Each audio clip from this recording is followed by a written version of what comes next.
Busco un lugar para vivir y descansar, donde no hace falta ni llamar.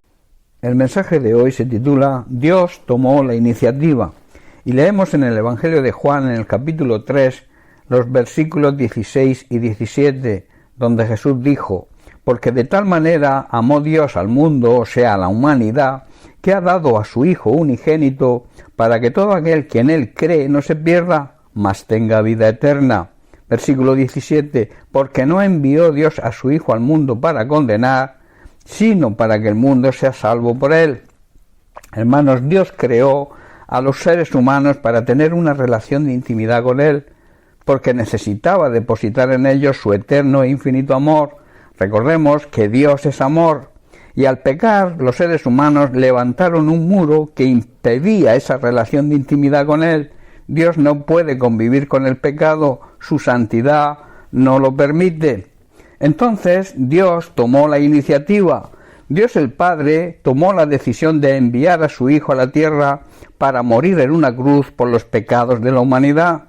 Y cuando reconocemos ese sacrificio y aceptamos a Jesucristo como nuestro Señor y Salvador personal, el muro de separación cae y el amor y la bendición de Dios fluye otra vez y la comunión queda restablecida. Dios Hijo también está de acuerdo con la iniciativa del Padre. El Hijo, que es Dios también, siempre está de acuerdo con las decisiones del Padre y como Hijo acepta la voluntad del Padre y decide aceptar el plan de salvación para la humanidad. En Juan capítulo 10 versículos 17 y 18 Jesús mismo dice: por eso me ama el Padre, porque yo pongo mi vida para volverla a tomar. Nadie me la quita, sino que yo de mí mismo la pongo. Tengo poder para ponerla y tengo poder para volverla a tomar. Este mandamiento es el que recibí de mi Padre. Como consecuencia del pecado, hermanos, los seres humanos se alejaron de Dios. Ya lo dice el profeta Isaías: vuestras iniquidades han hecho división entre vosotros y vuestro Dios. Vuestro pecado de iniquidad, vuestra rebeldía, ha creado un muro de separación entre vosotros y Dios. Hermanos, el pecador no puede cumplir la ley divina.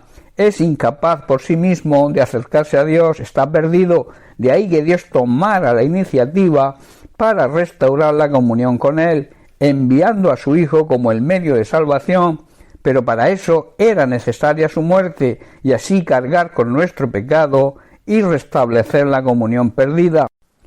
El mismo Jesús lo afirma en Lucas capítulo 19 versículo 10, diciendo: porque el Hijo del Hombre, Dios hecho hombre, vino a buscar y a salvar lo que se había perdido. Por tanto, para que un pecador pueda acercarse a Dios, ¿qué es lo que debe hacer? Hermanos, solo aceptar el medio, solo aceptar el plan que Dios mismo ideó, su propio Hijo.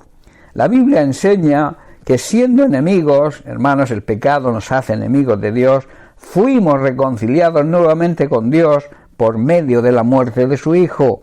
Dios, hermanos, siempre da el primer paso de acercamiento al pecador. Cuando aún estaba lejos, en la parábola del hijo pródigo, el hijo arrepentido vemos que regresa a casa del padre y observamos que el mismo padre toma la iniciativa y se acerca a su hijo. Dice Lucas 15:20, cuando aún estaba lejos lo vio su padre y fue movido a misericordia y corrió y se echó sobre su cuello y le besó. Hermanos, es lo mismo que Dios hace hoy con nosotros. Cuando nos damos cuenta, cuando volvemos en sí, cuando vemos que alejados de Dios estamos perdidos, y entonces nos arrepentimos y Él, movido por el amor y la misericordia, porque son sus cualidades esenciales, sale a nuestro encuentro y nos abraza, nos besa y nos devuelve la identidad que habíamos perdido por culpa del pecado. Jesús también quiere que caminemos con Él, lo desea, es su mayor deseo, para hacernos acreedores a la salvación que nos ofrece. Jesús quiere cogernos de la mano cuando nuestros pasos son inseguros, cuando estamos sufriendo o tenemos dudas, y quiere ayudarnos a superarlo todo. Seamos sabios, aprovechemos que es el mismo Dios quien tomó la iniciativa, se acercó a nosotros por medio de su Hijo Jesucristo, que es Dios mismo hecho un ser humano, y arregló nuestra situación, arregló nuestra relación rota, volviendo a restablecerla. Hermanos, esto es algo que debemos valorar. En Lucas capítulo 24, verso 15, vemos a Jesús acercándose a dos discípulos en el camino de Maús. Dice, sucedió que mientras hablaban y discutían entre sí, Jesús mismo se acercó y caminaba con ellos.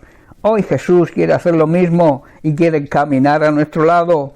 En el versículo 32 de ese mismo capítulo 24 de Lucas dice, y se decía el uno al otro, o sea, los dos del camino de Maús, ¿no ardía nuestro corazón en nosotros mientras nos hablaba en el camino y cuando nos abría las Escrituras? Hermanos, aunque no lo veamos de una forma física, aunque quizás, como ocurrió con estos discípulos camino de Maús, no le reconozcamos, pero que cuando le prestamos atención, cuando meditamos en la palabra de Dios y es revelada a nuestro espíritu, que podamos sentir el mismo fuego interior que ellos sintieron. Bien, hermanos, pues hasta aquí el mensaje de hoy. Bendiciones para todos. Un abrazo.